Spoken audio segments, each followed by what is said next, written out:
ഞാൻ ചോദ്യം ചോദിക്കുകയാണ്. നീ നിൻ്റെ മക്കളെ ശപിക്കുകയാണോ? നീ നിൻ്റെ ഭാര്യയെ ശപിക്കുകയാണോ?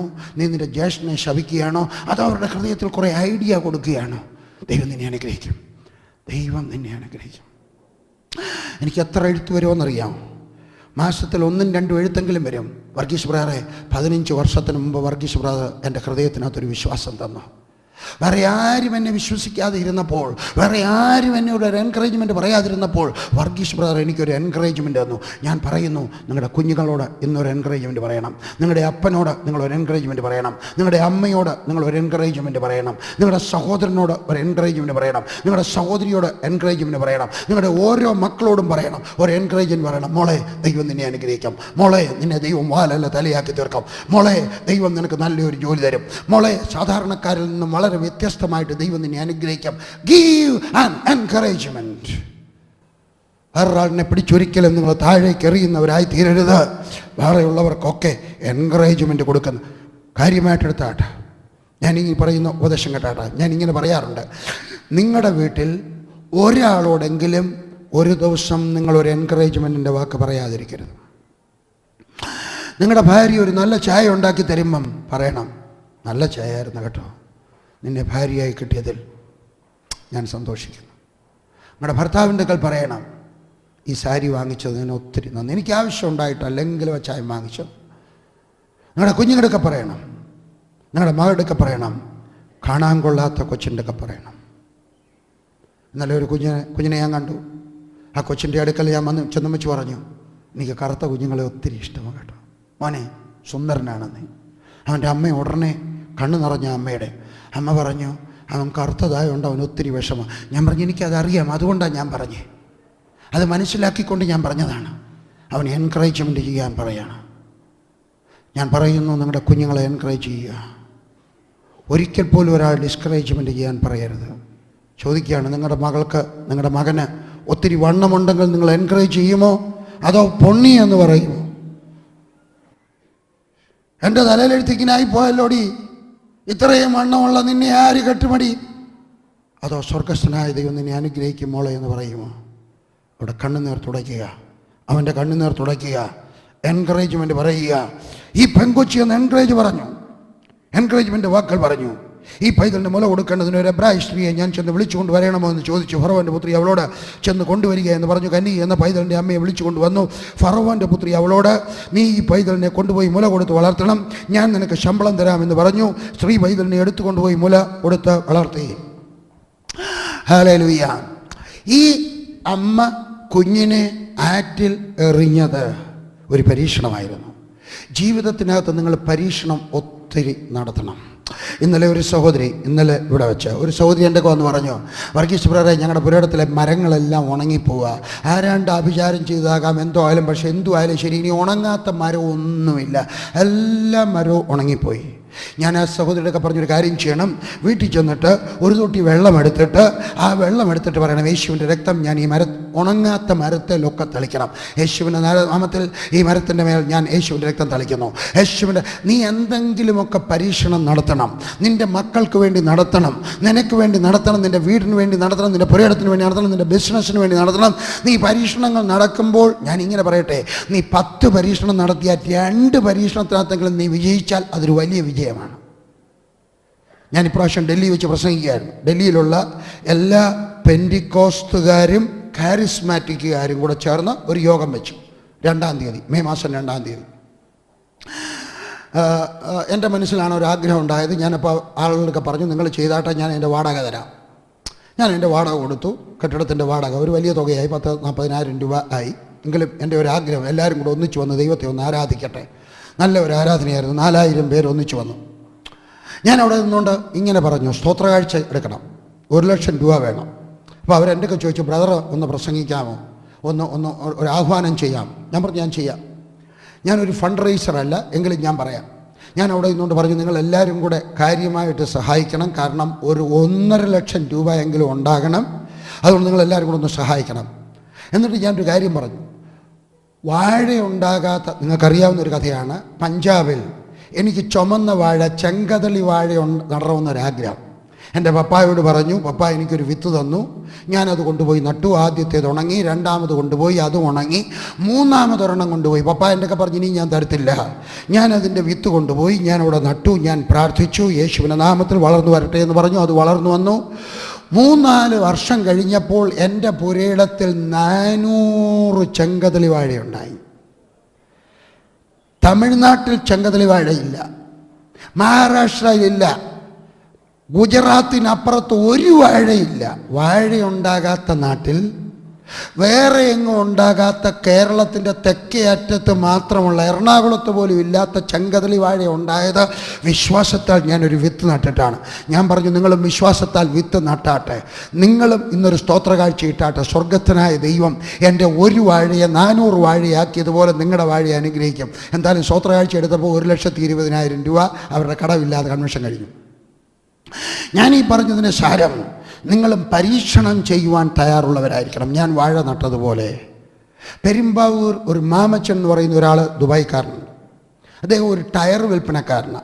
വലിയ ടയർ വിൽപ്പനക്കാരനല്ല, നടന്ന് കടകൾ തോറും പോയിട്ട് ടയർ വിൽക്കുക. ഒരു കഷ്ടപ്പാടിൻ്റെ ജോലിയാണ്. മരുഭൂമിയിൽ നടന്നു പോയി ടയർ വിൽക്കുക എന്ന് പറഞ്ഞാൽ കഷ്ടപ്പാടാണ്. ഈ മനുഷ്യൻ പോയിട്ട് ടയർ വിൽക്കുക. അദ്ദേഹം നാട്ടിൽ കുറച്ച് പുരയിടമൊക്കെ വാങ്ങിച്ചു. പാഴ്ചെലവുകളൊന്നുമില്ല. ദശാംശം കൊടുത്തിട്ട് ബാക്കി കിട്ടുന്ന രൂപ കൊണ്ട് പുരയിടം വാങ്ങിച്ചു. കുറച്ച് തെങ്ങൊക്കെ വെച്ചു. ഒരിക്കൽ അവധി വന്നു, തെങ്ങൊക്കെ നോക്കി സന്തോഷിച്ചു. ഹല്ലേലൂയ, ദൈവമേ നീ ഇത്രയും തെങ്ങൊക്കെ തന്നല്ലോ, തിരിച്ച് നാട്ടിൽ വന്നാലും ജീവിക്കാനുള്ള സൗകര്യമായി. അടുത്ത ദിവസം അദ്ദേഹം പുരയിടത്തിൽ ഇറങ്ങി നോക്കിയപ്പം തെങ്ങിൻ്റെ ഇലയൊക്കെ മഞ്ഞിച്ചിരിക്കുന്നു. എൻ്റെ കർത്താവേ, ഇതെല്ലാം മഞ്ഞിച്ചു പോയല്ലോ. അടുത്ത ദിവസം ഇപ്പോൾ കുറച്ചുകൂടെ മഞ്ഞിച്ചു.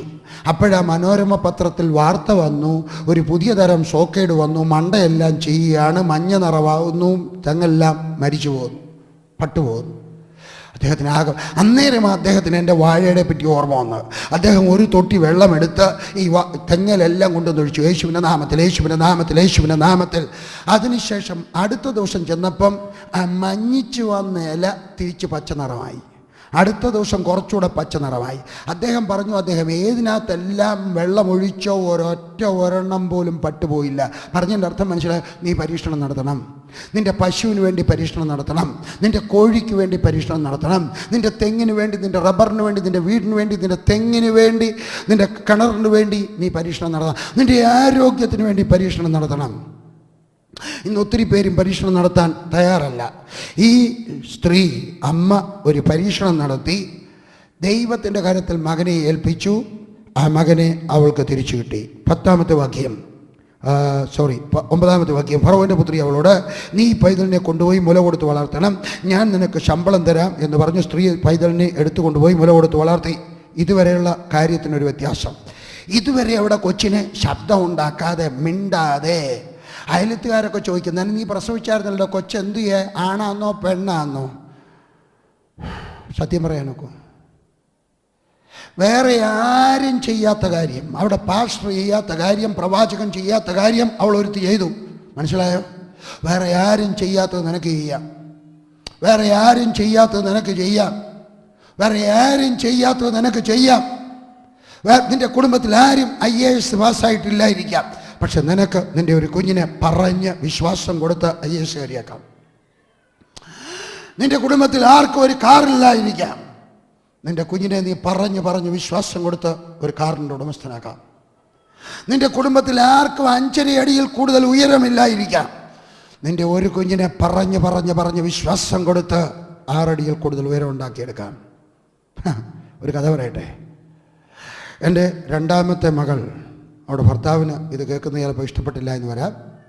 എൻ്റെ 2ാമത്തെ മകൾ, ആദ്യത്തെ മകൾ, 2ാമത്തെ പൈതൽ ആനി, അവൾ ഹൈസ്കൂളിൽ പഠിക്കുന്ന കാലത്ത് ഇവിടെയൊക്കെ കുറച്ച് അസുഖം വന്നത് കാരണം, സൈനസൈറ്റിസ് എന്ന് പറയും, അത് വന്നത് കാരണം കുറച്ച് മരുന്ന് കഴിച്ചതിന് റിയാക്ഷൻ ഉണ്ടായി, പെട്ടെന്ന് വണ്ണം വെച്ചു. ആഹാരം കൊണ്ടല്ല, ഞാൻ കഴിക്കുന്ന അത്രയും പോലും ആഹാരം കഴിക്കത്തില്ല. ലോകത്തിൽ ആഹാരം ഏറ്റവും കുറച്ച് കഴിക്കുന്ന ഒരു വ്യക്തിയാണ് ഞാൻ. എന്നെക്കാളും കുറച്ചേ അവൾ ആഹാരം കഴിക്കത്തുള്ളൂ. പക്ഷെ വണ്ണം ശരിക്കും കയറി വെച്ചു. തന്നെയുമല്ല, അവൾ നിരാശയിലായി. കാരണം അവൾ 12ാം ക്ലാസ് പാസ്സാവത്തില്ലെന്ന് അവിടെ സാറ് എൻ്റെ അടുക്ക പറഞ്ഞു, എൻ്റെ മുഖത്ത് നോക്കി പറഞ്ഞു, your daughter will never graduate from the school from the 12th grade. അപ്പോൾ ഇതെല്ലാം കൊണ്ട് അവൾ നിരാശയായി. അപ്പം ഞാൻ വിചാരിച്ചു അവളെ എവിടെയെങ്കിലും ഒന്ന് പറഞ്ഞേക്കാം, ഒരു 2 ആഴ്ചത്തേക്ക് എവിടെയെങ്കിലും ഒന്ന് മാറി നിന്നാൽ, വീട്ടിൽ നിന്ന് മാറി നിന്നാൽ. അപ്പം ഞാൻ ആലോചിച്ചപ്പോൾ എനിക്കൊരു ഡോക്ടറുടെ പേര് ഓർമ്മ വന്നു. ഞാൻ ഡോക്ടറുടെ ഒക്കെ പറഞ്ഞു, വിദേശത്താണ്, ഹോങ്കോങ് എന്ന് നിശ്ചയിക്കാം, അവിടെയല്ല, അങ്ങനെ അങ്ങ് നിശ്ചയിക്കാം. ഞാൻ ആ ഡോക്ടറെ വിളിച്ചു പറഞ്ഞു, ഡോക്ടറെ ഞാൻ മോളെ അങ്ങോട്ട് അയക്കുക. പറഞ്ഞിരിക്കുമോ മോളെ ഞാൻ അയച്ചാട്ടെ, ഞാൻ നോക്കിക്കോളാം, വേറൊരു വിഷമം ഇങ്ങനെ ബ്രദർ ഞാൻ അയച്ചാൽ മതി, ബ്രദറിൻ്റെ മോളല്ലേ ഞാൻ നോക്കിക്കോളാം. ഞാൻ ടിക്കറ്റ് എടുത്ത് അവളെ അങ്ങോട്ട് അയച്ചു. ടിക്കറ്റ് വില കുറവിന് കിട്ടി, 3000-4000 രൂപയ്ക്ക് കിട്ടി. അവൾ അവിടെ ചെന്നു.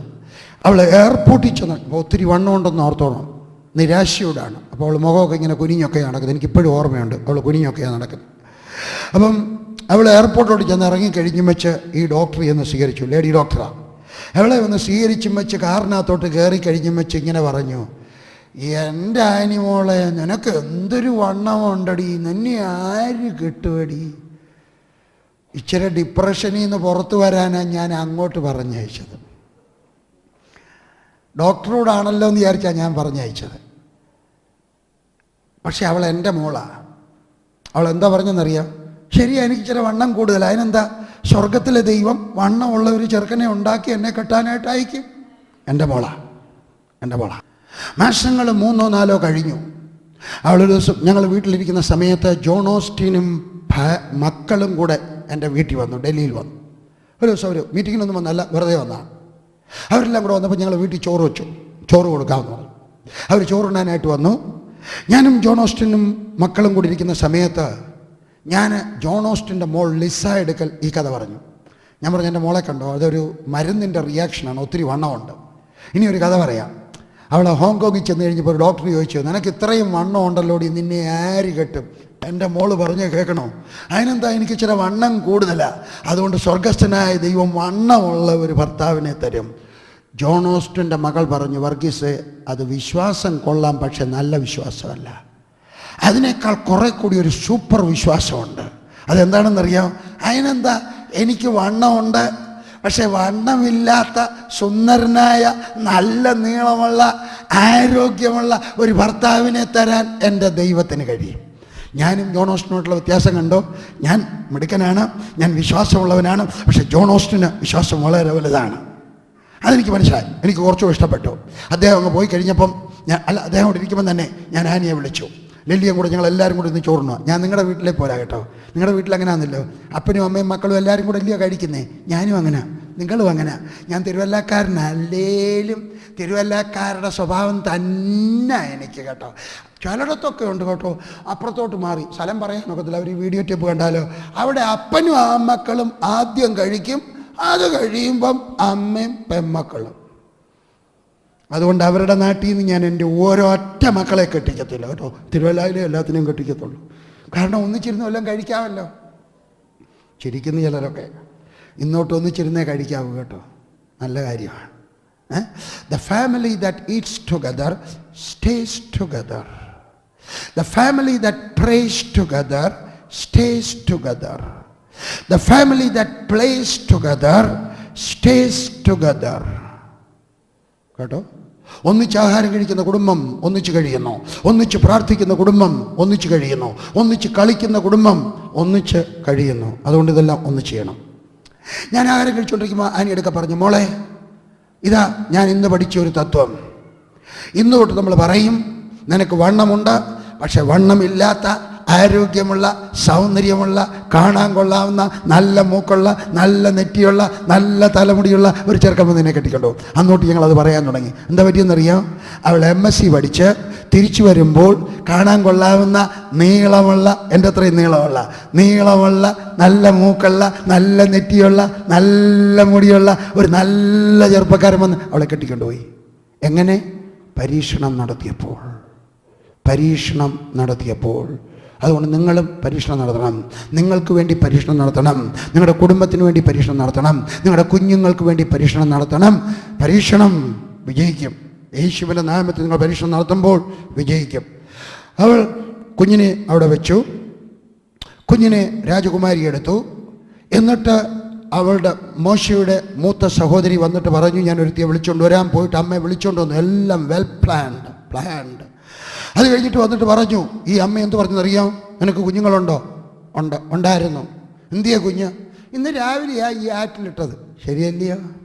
കള്ളം പറഞ്ഞില്ല, കള്ളം പറയരുത്. ഞാനൊരു ഉപദേശം തരാം, ഏറ്റവും നല്ല ഒരു ഉപദേശം തരാം. എൻ്റെ CD വരുമ്പോൾ നിങ്ങൾ കണ്ടോണം. കുടുംബശാപങ്ങളുടെ കാരണം പലയിടത്തെയും കാരണം കള്ളം പറയുന്നതാണ്.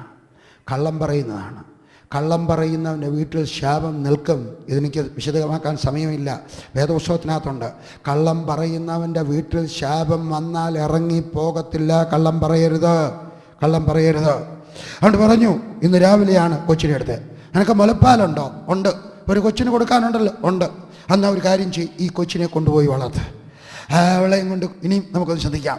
ഈ കൊച്ചിനെയും കൊണ്ട് അവൾ വീട്ടിൽ ചെന്ന് ഇച്ചിരി കഴിഞ്ഞപ്പോൾ, ഇന്നത്തെ ഭാഷയിൽ പറയാ, ഒരുത്തൻ സൈക്കിൾ കൊണ്ടുവന്നിട്ട് ബെല്ലടിക്കുന്നു. എന്താ കാര്യം? പാല് തരാമെന്നതാ. ഞങ്ങൾക്ക് പാല് വേണ്ട, ഞങ്ങൾ പാവങ്ങളാ.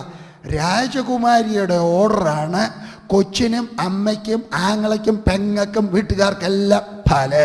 ഇച്ചിരി കഴിഞ്ഞപ്പം ഒരു ട്യൂഷൻ ടീച്ചർ രാജകുമാരൻ പറഞ്ഞാണ്, നീ നിൻ്റെ കുഞ്ഞിനെ ദൈവത്തിന് സമർപ്പിക്കാമെങ്കിൽ ആ കുഞ്ഞിനെ നോക്കാൻ എൻ്റെ ദൈവത്തിനറിയാം.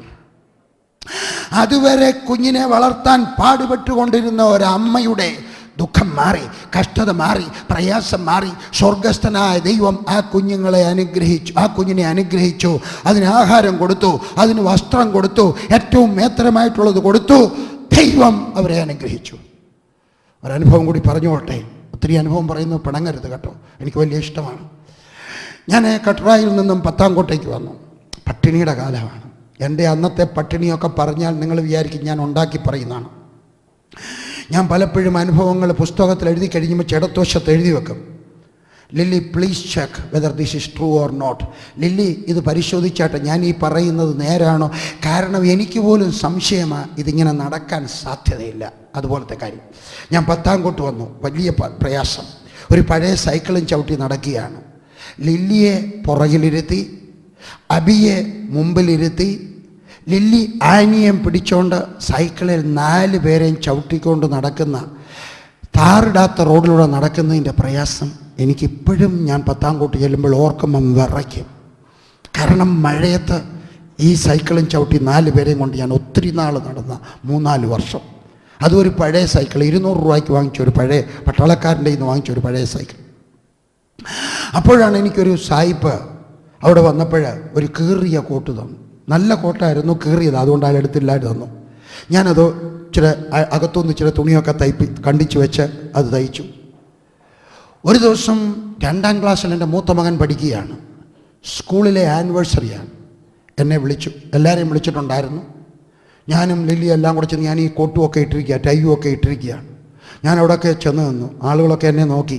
ഒരൊറ്റ മിലിറ്ററി ഓഫീസറും എൻ്റെ അടുക്ക വന്നില്ല. കാരണം ഈ കീറിയ കോട്ടിട്ടവൻ്റെ ആര് വർത്തമാനം പറയും.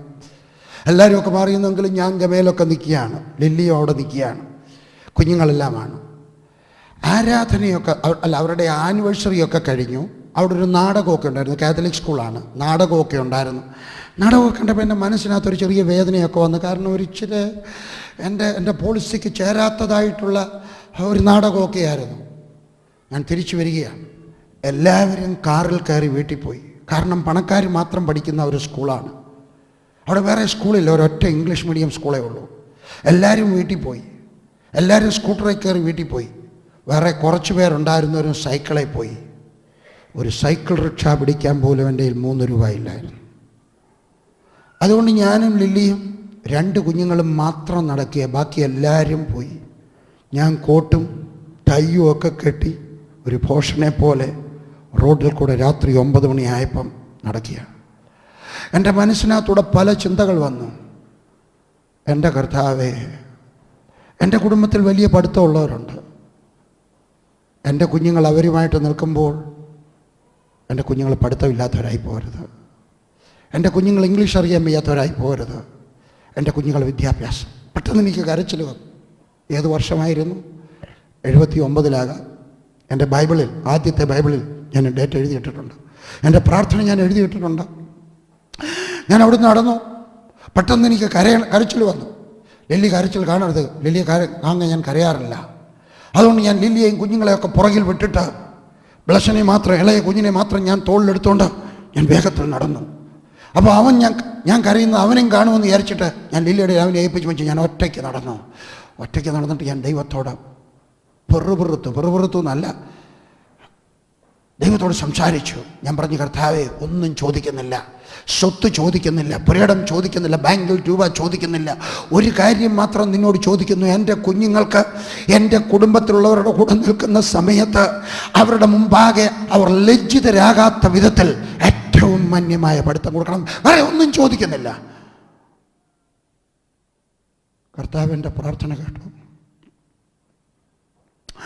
എനിക്ക് ഒത്തിരി തിക്ത അനുഭവങ്ങളുണ്ട്. വർഷങ്ങൾ കുറേ കഴിഞ്ഞപ്പോൾ മുത്തൂറ്റുകാരുടെ സ്കൂളിൽ പഠിക്കുകയായിരുന്നു എൻ്റെ മകൻ. അവനോട് വെച്ച് ഞാൻ ഇന്നലെ പ്രസംഗിച്ചപ്പോൾ ആ കഥ പറഞ്ഞു. ഫീസ് കൊടുക്കാനില്ലാഞ്ഞിട്ട് അവർ സ്കൂളിൽ എഴുന്നേറ്റ് നിർത്തി. എൻ്റെ മൂത്ത മകൻ അബി സ്കൂളിൽ ഫീസ് കൊടുക്കാഞ്ഞിട്ട് മിഷൻ സ്കൂളുകാർ അവൻ്റെ ചോറ്റുപാത്രം പിടിച്ചു വെച്ചു. എൻ്റെ മോക്ക് ഷൂസ് വാങ്ങിക്കാൻ നിവൃത്തിയില്ലാഞ്ഞിട്ട് എൻ്റെ മോൻ്റെ ഷൂസ് ഇട്ടുകൊണ്ട് പോകേണ്ടി വന്നു. ആൺപിള്ളേരുടെ ഷൂസ് ഇട്ടുകൊണ്ട് മോക്ക് സ്കൂളിൽ പോകേണ്ടി വന്നു. പക്ഷേ എൻ്റെ ദൈവം എൻ്റെ കുഞ്ഞുങ്ങളെ എല്ലാം പഠിപ്പിച്ചു. എൻ്റെ മൂത്ത മകൻ തിരുവനന്തപുരത്ത് നിന്ന് BSc പാസ്സായി. എൻ്റെ അതേ മകൻ ഗ്വാളിയറിൽ നിന്നും MSc പാസ്സായി. അമേരിക്കയിൽ പോയി ഏറ്റവും നല്ല കോളേജിൽ നിന്നും അവൻ മാസ്റ്റേഴ്സ് ഡിഗ്രി എടുത്തു വന്നു. എൻ്റെ രണ്ടാമത്തെ മകൾ അമേരിക്കയിൽ പോയി ഏറ്റവും നല്ല യൂണിവേഴ്സിറ്റിയിൽ നിന്നും മാസ്റ്റേഴ്സ് എടുത്തു വന്നു. ഇന്നലെ പ്രസംഗിച്ച് എൻ്റെ മകൻ യൂറോപ്പിൽ പോയി ഏറ്റവും നല്ല യൂണിവേഴ്സിറ്റിയിൽ നിന്നും അവൻ വിദ്യാഭ്യാസം കഴിഞ്ഞ് തിരിച്ചു വന്നു. എൻ്റെ നാലാമത്തെ മകൾ ഏറ്റവും നല്ല യൂണിവേഴ്സിറ്റിയിൽ അമേരിക്കയിൽ പഠിക്കുകയാണ്. എൻ്റെ അഞ്ചാമത്തെ മകൻ MBAക്ക് പോകാൻ ശ്രമിക്കുകയാണ്. ഞാൻ ഈ പറയുന്നതിൻ്റെ സാരം എന്താണെന്ന് അറിയാമോ?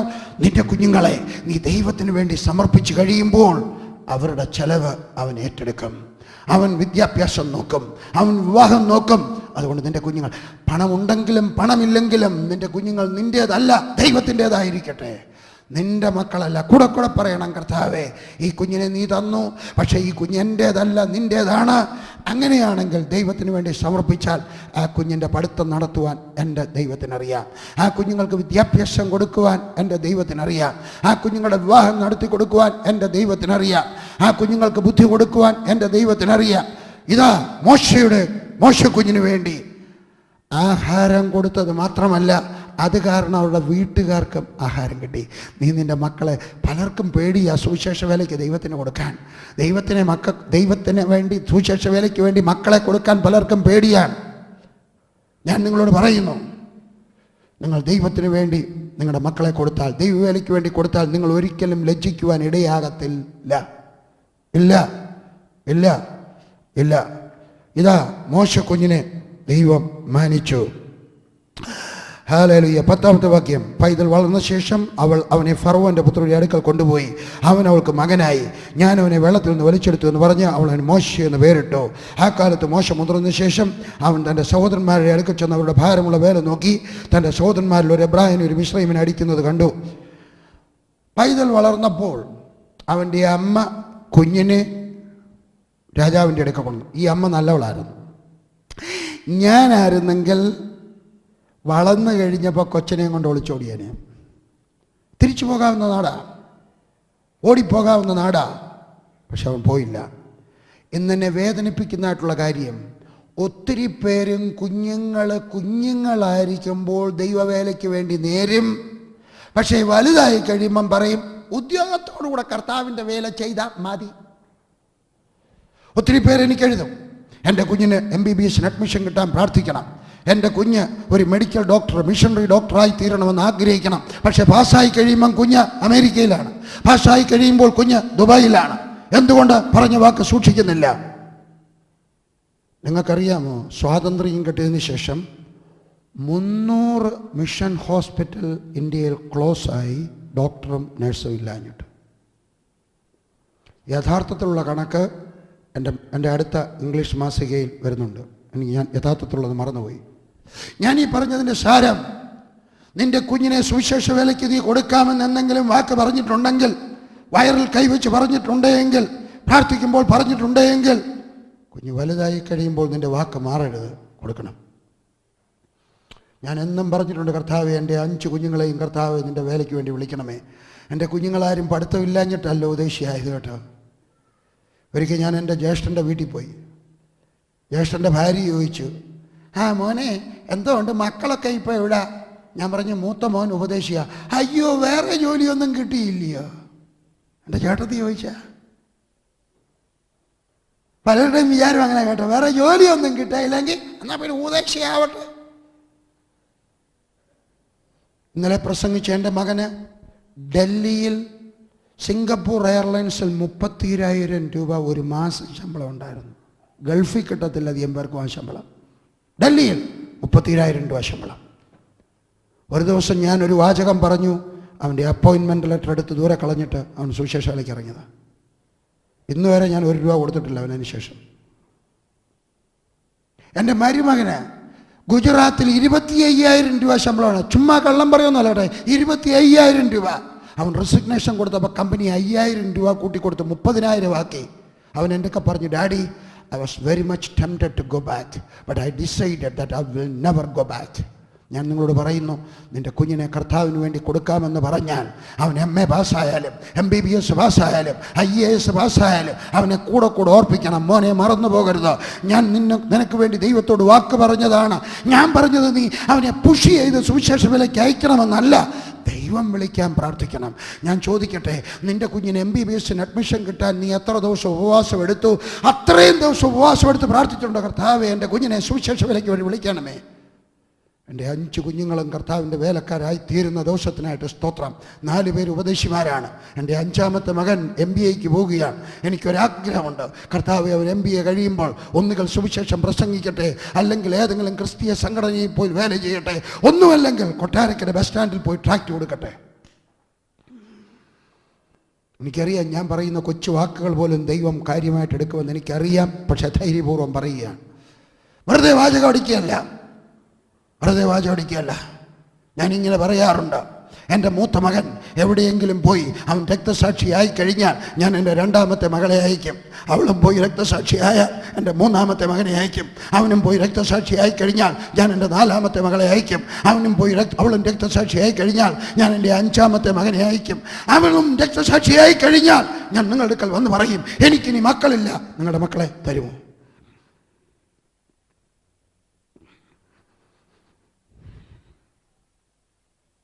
എൻ്റെ സമർപ്പണം നിങ്ങൾക്കുണ്ടാകണമെന്നില്ല. എനിക്കറിയാം ഞാനൊരു ഉഗ്രവാദിയാണ്, എനിക്കറിയാം ഞാനൊരു തീവ്രവാദിയാണ്, എനിക്കറിയാം ഞാൻ എൻ്റെ ഭാര്യയെയും കുഞ്ഞുങ്ങളെയും കർത്താവിന് വേണ്ടി ചൂതാടുന്നവനാണെന്ന്. പക്ഷെ നിങ്ങൾക്ക് ഒരു സമർപ്പണം വേണം. ഒരു കുഞ്ഞിനെയെങ്കിലും കർത്താവിൻ്റെ വേലയ്ക്ക് വേണ്ടി അയക്കണം. ഒരു കുഞ്ഞിനെ, കൂടുതലൊന്നും കൊടുത്തില്ലേലും എന്നെങ്കിലും നീ വാക്ക് പറഞ്ഞത് നിൻ്റെ വയറിൽ കൈവച്ച് പറഞ്ഞതാണോ? നിൻ്റെ ഭാര്യ പ്രസവമുറി കയറിപ്പോയപ്പോൾ പ്രസവമുറിയുടെ വാതിക്കൽ നീ അങ്ങോട്ടും ഇങ്ങോട്ടും നടന്ന് പറഞ്ഞാണോ, കർത്താവേ ഇത് 2 പാത്രമാക്കി തന്നാൽ കുഞ്ഞിനെ കർത്താവിന് കൊടുത്തോളാമെന്ന്? എന്നിട്ട് അയച്ചോ?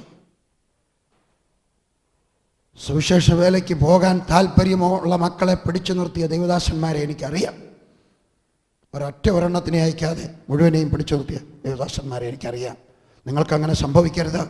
ഇതുവരെ സംഭവിച്ചിരിക്കട്ടെ. നിങ്ങളുടെ മക്കളെ ദൈവത്തിന് വേണ്ടി കൊടുക്കുക.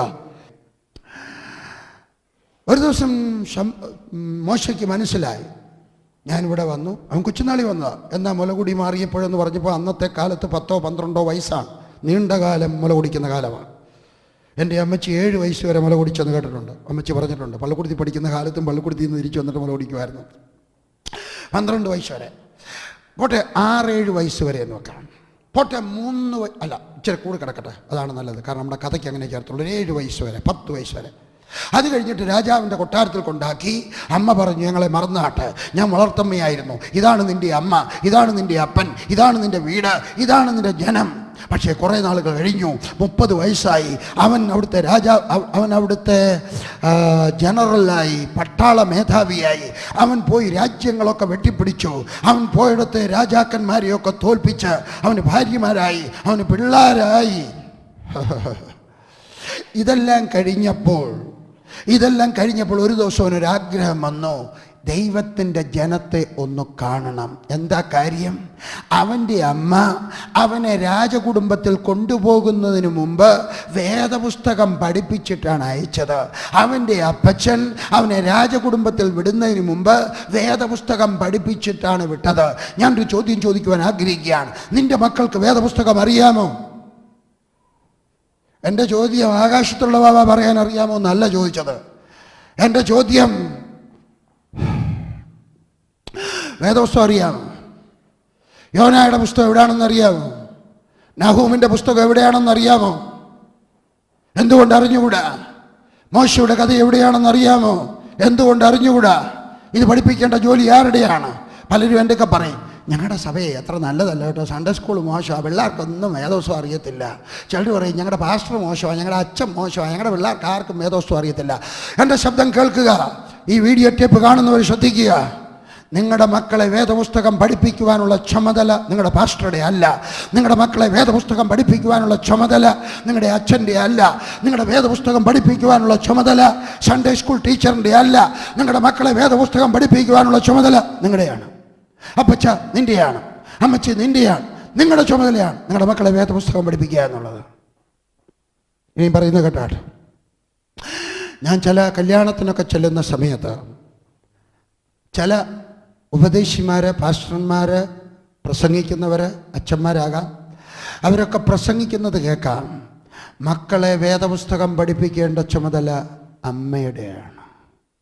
എൻ്റെ വേദപുസ്തകത്തിൽ ഒരൊറ്റ വാക്യം പോലും ഞാൻ അങ്ങനെ ഇതുവരെ കണ്ടിട്ടില്ല. ഒരൊറ്റ വാക്യം പോലും ഞാൻ ഇന്നുവരെ കണ്ടിട്ടില്ല. വേദപുസ്തകം പഠിപ്പിക്കേണ്ടുന്ന ചുമതല അമ്മയുടേതല്ല, അപ്പൻ്റെയാണ്. നിങ്ങൾ വീട്ടിൽ പോയി വേദപുസ്തകം പരിശോധിച്ചാട്ടെ. എല്ലാ വാക്യങ്ങളും വിളിച്ചു പറയുന്നു, വേദപുസ്തകം മക്കളെ പഠിപ്പിക്കുവാനുള്ള ചുമതല അപ്പച്ചൻ്റേതാണ്, അപ്പച്ചൻ്റേതാണ്, നിങ്ങളുടേതാണ്. അതുകൊണ്ട് നിങ്ങൾ പഠിപ്പിക്കണം, അപ്പച്ചൻ പഠിപ്പിക്കണം എന്ന് പറഞ്ഞതിൻ്റെ അർത്ഥം അമ്മ കൈ കഴുകണമെന്നല്ല. അപ്പച്ചനും അമ്മച്ചിയും രണ്ടുപേരും കൂടെ ചേർത്ത് പഠിപ്പിച്ചാൽ, വേദപുസ്തകം പഠിപ്പിച്ചാൽ, ഇസ്ഹാക്കിൻ്റെ കഥ പഠിപ്പിച്ചാൽ. ഞാനൊരു യാക്കോബ കുടുംബത്തിൽ, ഓർത്തഡോക്സ് കുടുംബത്തിലാണ് ജനിച്ചത്. പക്ഷേ എന്നെ വേദപുസ്തകം പഠിപ്പിച്ച ആരാന്നറിയോ? എൻ്റെ അപ്പച്ചനാണ്. നിങ്ങൾ വിശ്വസിക്കത്തില്ല, നിങ്ങൾ വിശ്വസിക്കണം, സത്യമതാണ്. എൻ്റെ അപ്പച്ചനാണ്. എൻ്റെ പള്ളിക്കാരല്ല പഠിപ്പിച്ച, ഞങ്ങളുടെ പള്ളിയിലെ സൺഡേ സ്കൂളിലല്ല വേദപുസ്തകം ഒന്നും പഠിപ്പിച്ചത്. എൻ്റെ അപ്പച്ചൻ അബ്രഹാമിൻ്റെ കഥ എന്നെ പഠിപ്പിച്ചു, ഇസ്ഹാക്കിൻ്റെ കഥ എന്നെ പഠിപ്പിച്ചു, യാക്കോബിൻ്റെ കഥ എന്നെ പഠിപ്പിച്ചു, യോസഫ്. വേദപുസ്തകത്തിലെ കഥ എൻ്റെ അപ്പച്ചൻ അറിയാമായിരുന്നുള്ളൂ, പക്ഷേ എന്നെ വിശാലമായിട്ട് പഠിപ്പിച്ചു. അതിൻ്റെ ആത്മീക അർത്ഥം എന്നെ പഠിപ്പിച്ചു. എൻ്റെ അപ്പച്ചൻ പഠിപ്പിച്ച കഥകൾ ഇന്നും ഞാൻ പ്രസംഗിക്കാറുണ്ട്. വേറെ ആരും പറയുന്നത് ഞാൻ കേട്ടില്ല. ഞാൻ പറയുന്നു, നിങ്ങൾ പഠിപ്പിക്കണം. ഈ മോശയ്ക്ക് കൊട്ടാരത്തിൽ ചെന്നപ്പോഴും അറിയാമായിരുന്നു, ഞാൻ ഈ കൊട്ടാരത്തിൽ പാർത്താലും ഇതെൻ്റെ വീടല്ല, എൻ്റെ വീട് സ്വർഗത്തിലാണ്. ഈ കൊട്ടാരം നാളെ നശിച്ചു പോകാം, എന്നാൽ നശിച്ചു പോകാത്ത ഒരു വീട് എനിക്കുണ്ട്. അതുകൊണ്ട് ഈ മണ്ണും മണ്ണാങ്കട്ടയും സ്വർണവും സ്വർണ്ണക്കട്ടിയും അല്ല വലുത്, സ്വർഗത്തിലെ ദൈവത്തിൻ്റെ സാന്നിധ്യമാണ്. അതിൻ്റെ മക്കളെ പഠിപ്പിക്കണം. ദൈവത്തെ വിൽക്കാതിരിക്കാൻ പഠിപ്പിക്കണം. ദൈവത്തിൻ്റെ കൽപ്പന അനുസരിക്കാൻ പഠിപ്പിക്കണം. ദൈവത്തോട് ക്ഷമിക്കണം. ഒരു പോയിൻ്റ് കൂടെ പറഞ്ഞ് അവസാനിപ്പിക്കാം. അവനോട് താമസിച്ചു. നിങ്ങൾക്ക് കഥ അറിയാം. വേഗത്തിൽ പറഞ്ഞു പോകട്ടെ, വേഗത്തിൽ പറഞ്ഞു പോകട്ടെ. എന്നിട്ട് ഒരു പോയിൻ്റ് പറഞ്ഞ് അവസാനിപ്പിക്കാം. ഈ വീഡിയോ ടേപ്പ് തീർക്കാൻ ശ്രമിക്കുകയാണ്. അവന് അന്ന് ചെന്നപ്പോൾ രണ്ടുപേര് വഴക്കുണ്ടാകുന്നു, ഒരു ഇസ്രായേലിനും ഒരു മിസ്രൈമിനും. അവനെ അങ്ങോട്ടും ഇങ്ങോട്ടും നോക്കി, പറ്റിയ തകരാറത്. അങ്ങോട്ടും ഇങ്ങോട്ടും നോക്കി അബദ്ധം പറ്റും. അങ്ങോട്ടും ഇങ്ങോട്ടും ഒക്കെ നോക്കരുത്, അതൊക്കെ നിങ്ങൾ കേട്ട് കാണും അല്ലേ? അങ്ങോട്ടും ഇങ്ങോട്ടും നോക്കി ഉടനെ തന്നെ മനസ്സിലായി അവൻ ചെയ്യുന്നത് ശരിയാണ്. മിസ്രൈമിന് 2 അടി കൊടുത്തു. ആരോഗ്യമുള്ള കൈയായിരുന്നു. ദൈവം നിനക്ക് ആരോഗ്യമുള്ള കൈ തരുന്നത് വല്ലോനെയും തല്ലിക്കൊല്ലാനല്ല, വല്ലോനെയും കെട്ടിപ്പടുക്കാനാണ്. അവൻ മണൽ മാന്തി അവനെ അതിനകത്ത് കുഴിച്ചിട്ട് മുറത്ത് കയറി എന്ന് വെച്ച് പറഞ്ഞ് ആരും കണ്ടില്ല. സ്വോത്രം അവനങ്ങ് വീട്ടിൽ പോയി. അടുത്ത ദിവസം വന്നപ്പോൾ 2 എബ്രായ ബാലന്മാർ തമ്മിൽ വഴക്കുണ്ടാക്കുന്നത് കണ്ടു. ശ്രദ്ധിച്ചു കാണാം, വഴക്കുണ്ടാവരുത്, അടിയുണ്ടാക്കരുത്. അവർ രണ്ടുപേരും കൂടെ വഴക്കുണ്ടാക്കാതിരിക്കാൻ നോക്കി. മറ്റൊരു ചോദിച്ചു, നിന്നെ ആരാടാ ഞങ്ങളെ മധ്യസ്ഥനാടാ പറഞ്ഞത്? ഇന്നലെ ഒരുത്തിന് തല്ലിക്കൊന്നു, അതുപോലെ ഇന്ന് ഞങ്ങളെ തല്ലാൻ വന്നിരിക്കുകയാണോ, കൊല്ലാൻ വന്നിരിക്കുകയാണ്? അവന് മനസ്സിലായി, കാര്യം പുറത്തു വരും. ഒരു കാലത്ത് നീ രഹസ്യത്തിൽ പറയുന്നത് വീട്ടിൻ്റെ പുറത്തൂടെ ആരെങ്കിലും വിളിച്ചു പറയും. ഒരു ദിവസം നീ രഹസ്യത്തിൽ ചെയ്യുന്നത് 10 പേർ അറിയാനിടയായി തീരും. അതുകൊണ്ട് സൂക്ഷിച്ചായിരിക്കട്ടെ ഇതിൻ്റെ പ്രവൃത്തികൾ. അതുകൊണ്ട് അവന് എളുപ്പം സ്ഥലം വിട്ടു. രാജാവ് അവനെ നാട് കടത്തി. അവൻ ഒളിച്ചോടിപ്പോയി. അവൻ ചെന്ന് മിസ്രൈമ്യരുടെ നാട്ടിൽ പാർത്തു. അവൻ അന്യനാട്ടിൽ പോയി താമസിച്ചു. 4-ാം അധ്യായം. അവൻ പോയി വേറൊരു സ്ഥലത്ത് പോയി. ഇന്ന് വൈകിട്ട് ഞാനത് പ്രസംഗിക്കാം. ഇത് ഒരു ബൈബിൾ ക്ലാസ് ആയതുകൊണ്ട് വേറൊരു ഭാഗം പറഞ്ഞ് അവസാനിപ്പിക്കാനായി. അവിടെ പോയി. അവിടെ ചെന്നു. അവിടുത്തെ പുരോഹിതൻ്റെ മോളെ കെട്ടി. അവൻ കെട്ടിയതും കണ്ടോ ഒരു പുരോഹിതൻ്റെ മോളെയാണ്. ഞാൻ പറഞ്ഞതുപോലെ മുമ്പേ കുടുംബം ഒക്കെ നോക്കി വേണം കെട്ടാൻ. ദൈവത്തിൻ്റെ പുരോഹിതനൊന്നും അല്ല എനിക്കറിയാം, എങ്കിലും ഒരു അപ്പർ റിലേഷൻഷിപ്പുള്ള അപ്പർ ക്ലാസ്, കാസ്റ്റ് അല്ല, അപ്പർ ക്ലാസ് ഒരു പെൺകൊച്ചിനെ കെട്ടി. അവിടുന്ന് കുറച്ച് ദിവസം കഴിഞ്ഞ് കുഞ്ഞുങ്ങളുണ്ടായി. അവസാനം സ്വർഗത്തിലെ ദൈവം അവനെ വിളിച്ചു. അവൻ അവിടുന്ന് തിരിച്ചു പോരുകയാണ്, വീട്ടിൽ നിന്ന് വരുന്നത്. 4-ാമത്തെ അധ്യായം അവൻ തിരിച്ചു വരുന്ന സമയത്ത് ഹല്ലേലൂയ 24-ാമത്തെ വാക്യം. And it came to pass by the way in the inn that the Lord met him and sought to kill him. 24. എന്നാൽ വഴിയിൽ വെച്ച് സത്രത്തിൽ വെച്ച് യഹോവ അവനെ എതിരിട്ട് കൊല്ലുവാൻ ഭാവിച്ചു.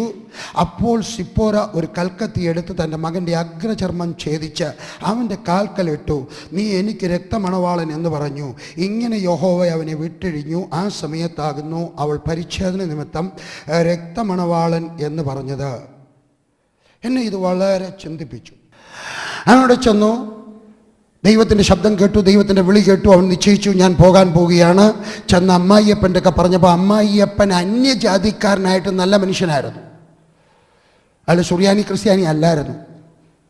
അത് നന്നായി. സുറിയാനി ക്രിസ്ത്യാനി നീ ഇവിടെ ആടിനെയൊക്കെ തീറ്റിക്കൊണ്ടിരുന്നാൽ മതി, അതിന് ദൈവം വേണമെങ്കിൽ വേറൊരുത്തനെ വിളിച്ചോളും എന്ന് പറഞ്ഞില്ല.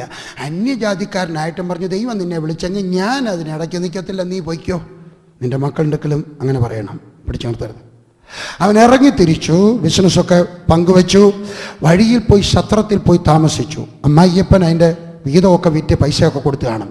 സത്രത്തിൽ താമസിക്കുന്ന സമയത്ത് ദൈവദൂതൻ അവനെ എതിരിട്ട് കൊല്ലുവാൻ.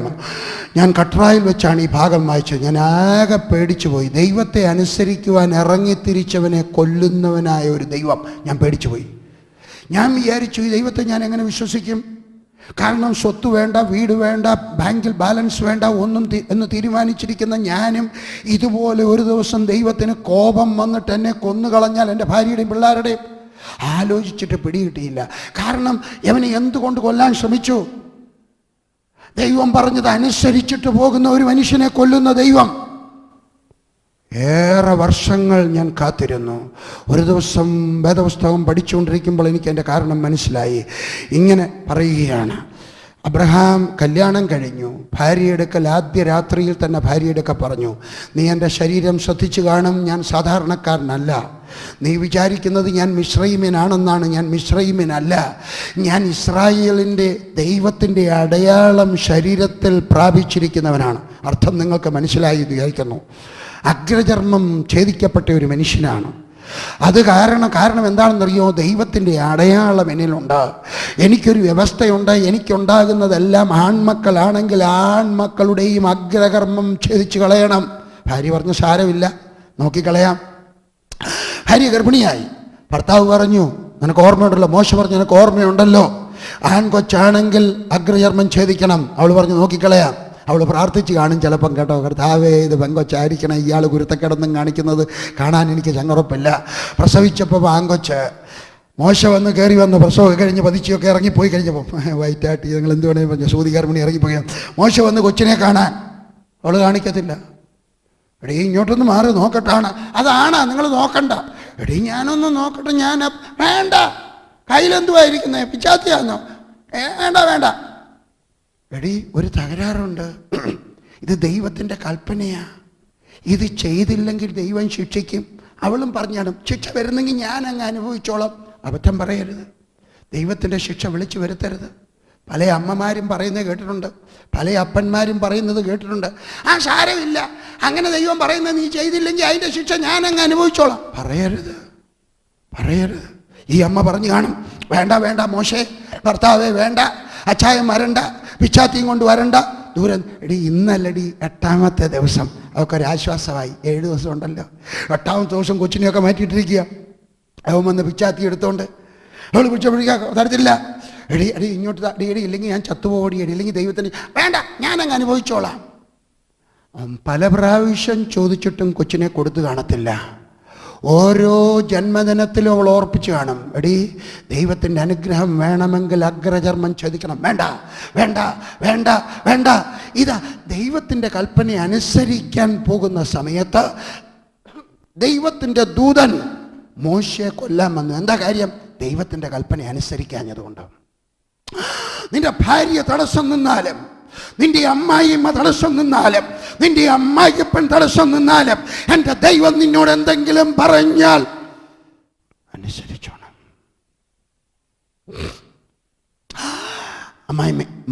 ഭാര്യയ്ക്ക് മനസ്സിലായി. സിപ്പോറയ്ക്ക് മനസ്സിലായി. മോശ പറഞ്ഞു, എടീ ഹാർട്ട് അറ്റാക്ക് വരുന്നടി, ഞാൻ അന്നേ പറഞ്ഞില്ലോടി കൊച്ചിനെ തരണം, അഗ്രചർമ്മം കണ്ടിക്കണം, നീ സമ്മതിച്ചില്ല, പോക്കാടി. അവൾക്ക് മനസ്സിലായി, അനുസരിച്ചില്ലെങ്കിൽ ഇന്ന് ശിക്ഷ പ്രാപിക്കും. അവൾ എളുപ്പം വെജിറ്റബിൾസ് അരിഞ്ഞുകൊണ്ടിരുന്ന പിച്ചാത്തിയെടുത്ത് കൽക്കത്തിയെടുത്ത് കൊച്ചിൻ്റെ അഗ്രചർമ്മം കണ്ടിച്ചെടുത്തിട്ട് ഭർത്താവിൻ്റെ കാലിലോട്ട് ആണ്ട് കിടക്കുന്നു. പൊയ്ക്കോ. ഞാനൊരു ചോദ്യം ചോദിക്കട്ടെ, കർത്താവ് പറഞ്ഞിട്ട് എന്തെങ്കിലും നീ ഇന്ന് അനുസരിക്കാതെ ഉണ്ടോ? നീ എൻ്റെ അടുക്ക വന്ന് പ്രാർത്ഥിപ്പിച്ച കാര്യം നടക്കത്തില്ല മോനെ. നിന്റെ കുടുംബത്തിൽ നീ എന്തെങ്കിലും അനുസരണക്കേടിൻ്റെ കുരുത്തക്കേട് കെട്ടിയിട്ടിരിക്കുകയാണെങ്കിൽ നീ അത് വീട്ടിൽ പോയി അടിച്ചിട്ട് വന്നിട്ട് പ്രാർത്ഥിക്കാൻ എൻ്റെ അടുക്ക പറയാമെങ്കിൽ നമുക്ക് രണ്ടുപേർക്കും കൂടെ ഒന്നിച്ച് പ്രാർത്ഥിക്കാം. സ്വർഗത്തിലെ ദൈവം നിന്നെ അനുഗ്രഹിക്കും. ചോദിക്കുകയാണ്, ഏതെങ്കിലും കാര്യത്തിനകത്ത് ദൈവം പറഞ്ഞ് അനുസരിക്കാതെ ഉണ്ടോ? പ്രാർത്ഥനയ്ക്ക് വന്നതിന് നന്ദി, മീറ്റിംഗ് വന്നതിന് നന്ദി, സ്തോത്ര കാഴ്ച ഇട്ടതിന് നന്ദി, എനിക്ക് രൂപ തന്നതിന് നന്ദി, ആഭരണം ഊരി തന്നതിന് നന്ദി, നീ മാല ഊരി തന്നതിന് നന്ദി, നീ കൊലുസൂരി തന്നതിന് നന്ദി, നിന്റെ ബാങ്കിൽ കിടന്ന രൂപ മുഴുവൻ ചെക്കെഴുതി തന്നതിന് നന്ദി. പക്ഷേ എവിടെയെങ്കിലും അഗ്രചർമ്മം കണ്ടിക്കാതെ മുറിക്കാതെ എന്താ കാര്യമെന്നറിയാം? അവളെന്താ പറയുന്നറിയോ? എൻ്റെ കുഞ്ഞിനും നോവും, എനിക്കത് കാണാൻ വയ്യ. ശ്രദ്ധിച്ചു കേൾക്കുക എൻ്റെ ശബ്ദം. ഞാൻ ശാപം പ്രസംഗിക്കുന്നവനല്ല, ഞാൻ അനുഗ്രഹം പ്രസംഗിക്കുന്നവനാണ്. പക്ഷേ എൻ്റെ ശബ്ദം കേൾക്കുക, എൻ്റെ കൂടെപ്പിറപ്പേ, എൻ്റെ ശബ്ദം കേൾക്കുക. നീ താമസിച്ചനുസരിച്ചാൽ കുഞ്ഞിന് നോവും. 8ാമത്തെ ദിവസം അഗ്രചർമ്മം കണ്ടിച്ചിരുന്നെങ്കിൽ കുഞ്ഞിന് കുറച്ചേ നോവത്തുള്ളായിരുന്നു. ഡോക്ടർമാരുടെയൊക്കെ ചോദിച്ചാട്ടെ, വേദപുസ്തകത്തിനകത്ത് എഴുതിയിരിക്കുന്നതോ, ഒരു കുഞ്ഞുണ്ടായിട്ട് 8ാമത്തെ ദിവസം അഗ്രചർമ്മം കണ്ടിച്ചാൽ കുഞ്ഞിന് കുറച്ചേ നോവത്തുള്ളൂ. ഒരിക്കലും സെപ്റ്റിക്കാവത്തില്ല, ഒരിക്കലും സെപ്റ്റിക്കാവത്തില്ല. സയൻസ് അതാണ് പറയുന്നത്. 8ാമത്തെ ദിവസം സെപ്റ്റിക്കാവത്തില്ല. താമസിച്ച് ഇനിയും കേട്ടാട്ടെ, കുഞ്ഞ് കിടക്കുക, 8 ദിവസമുള്ള കുഞ്ഞിൻ്റെ അഗ്രചർമ്മം ഞാൻ മുറിച്ചെടുത്ത് എറിഞ്ഞു കഴിഞ്ഞാൽ കൊച്ചിന് എത്ര ദിവസം നോവും? കുറച്ച് ദിവസമേ നോക്കത്തുള്ളൂ. എന്നാൽ പ്രായമായിട്ടോ? ഇപ്പോൾ കൊച്ചിന് എത്ര വയസ്സുണ്ട്? 10 വയസ്സുണ്ട്, 12 വയസ്സുണ്ട്. എഴുന്നേറ്റ് ഞാൻ ഇച്ചിരി ആക്ട് ചെയ്താൽ നാണക്കേടാണ് അല്ലേ? അവന് നടക്കാനൊക്കത്തില്ല, അവന് ബാത്റൂമിൽ പോകാനൊക്കത്തില്ല, അവന് പേടിയാണ്, അവന് നോവുന്നുണ്ട്. ഞാൻ പറയുന്നത് കേട്ടാ, നീ താമസിച്ചനുസരിച്ചാൽ നിന്റെ കുഞ്ഞിന് നോവും. ദൈവം പറയുന്ന സമയത്ത് നേരത്തെ അനുസരിക്കുന്നതാണ് നിനക്ക് നല്ലത്. താമസിച്ച് ചെയ്താൽ കുഞ്ഞിന് നോവും. തീർന്നില്ല എൻ്റെ പ്രസംഗം, സമയത്തിന് നിർത്താം. ഇനിയും കേട്ടാട്ടെ. ഇതിന് ശേഷം ഇന്ന് അമ്മ പിച്ചാത്തി എടുത്ത് കുഞ്ഞിൻ്റെ അഗ്രചർമ്മം മുറിച്ച് മോശയുടെ കാലിൻ്റെ അവിടോട്ടൊരു ഏറ് കൊടുത്തു. അതിൻ്റെ അടുത്ത ദിവസം എന്നെങ്കിലും ഈ മോശയുടെ ഭാര്യ പിച്ചാത്തിയും കൊണ്ട് വരുന്നത് കണ്ടാൽ ഈ കൊച്ചൻ്റെ മനസ്സിനകത്ത് ഇനി എന്തോ കണ്ടിക്കാൻ വരുക? പറഞ്ഞതിൻ്റെ അർത്ഥം മനസ്സിലായോ? Let obedience will cause a psychological scar on your child. Not only physical pain, not only mental torture, even a psychological scar. താമസിച്ചനുസരിച്ചാൽ ശാരീരികമായിട്ടുള്ള വേദന മാത്രമല്ല, മാനസികമായിട്ടുള്ള പീഡനം മാത്രമല്ല, മനസ്സിനകത്തും അമ്മയോടുള്ള വിശ്വാസം പോയി. ഏതെങ്കിലും സ്ത്രീകൾ എന്നെങ്കിലും ഒരു പിച്ചാത്തിയോട്ട് വരുമ്പോൾ അവന് പേടിയാണ്.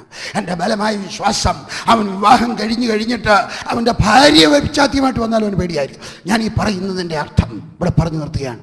കർത്താവ് എന്തെങ്കിലും പറഞ്ഞാൽ നാളെയല്ല ഇന്ന് അനുസരിക്കാം, നാളെയല്ല ഇന്ന് അനുസരിക്കാം. നാളെ എന്നുള്ള വാക്ക് ദൈവത്തിൻ്റെ വചനത്തിലില്ല, ദൈവത്തിൻ്റെ നിഘണ്ടുവിലില്ല. നാളെ എന്നുള്ള വാക്ക് സാത്താൻ്റെ നിഘണ്ടുവിലാണ്. ദൈവത്തിൻ്റെ നിഘണ്ടുവിൽ നാളെ എന്നുള്ളൊരു വാക്കില്ല. എവിടെ ഞാൻ കാണിക്കാം.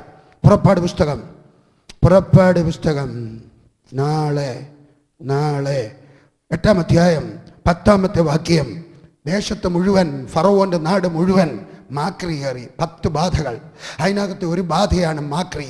ഒരു ദിവസം മാക്രി ഏറി, എല്ലായിടത്തും മാക്രി, കുടിക്കുന്ന വെള്ളത്തിൽ മാക്രി. ഫറവോൻ രാവിലെ കിടന്നുറങ്ങി വെച്ച് പുതപ്പ് അങ്ങോട്ട് മാറ്റിയപ്പോൾ 5-6 മാക്രി.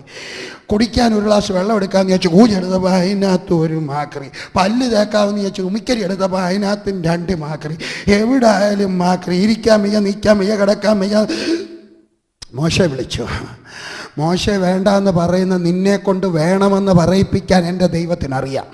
പി ജി വർഗീസിനെ വേണ്ട എന്ന് പറയുന്ന നിൻ്റെ വീട്ടിൽ പി ജി വർഗീസിനെ വിളിച്ചു കയറ്റാൻ എൻ്റെ ദൈവത്തിനറിയാം.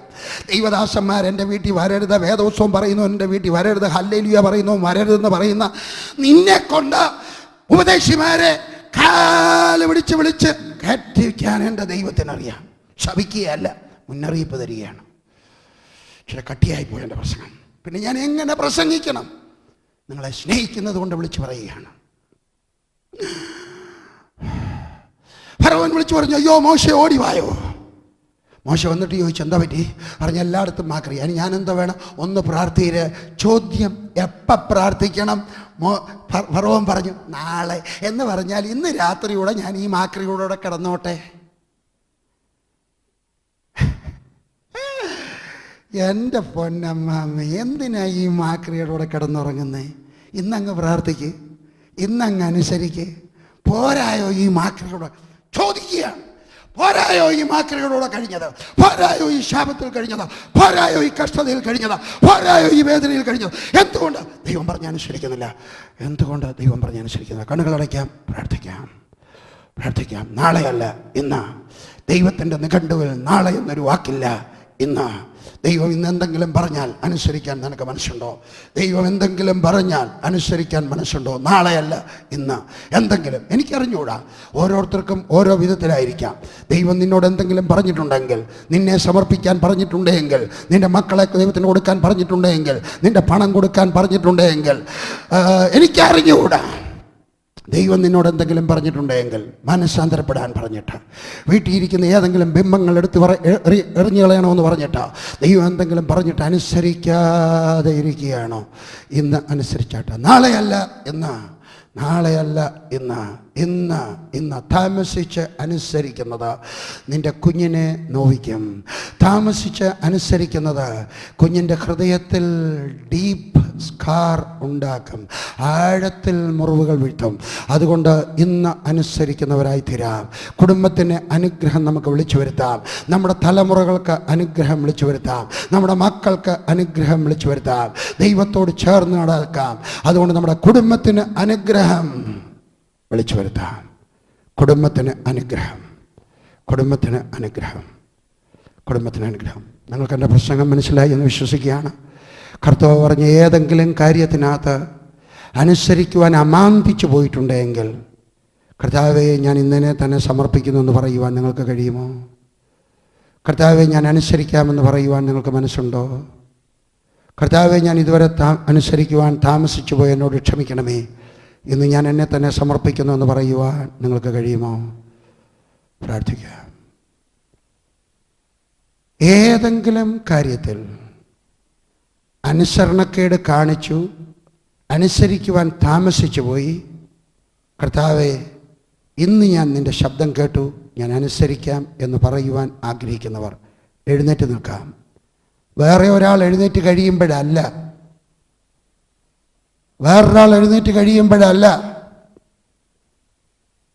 പലരും അങ്ങനെയാണ് മലയാളികൾ. 10 പേര് എഴുന്നേൽക്കാം.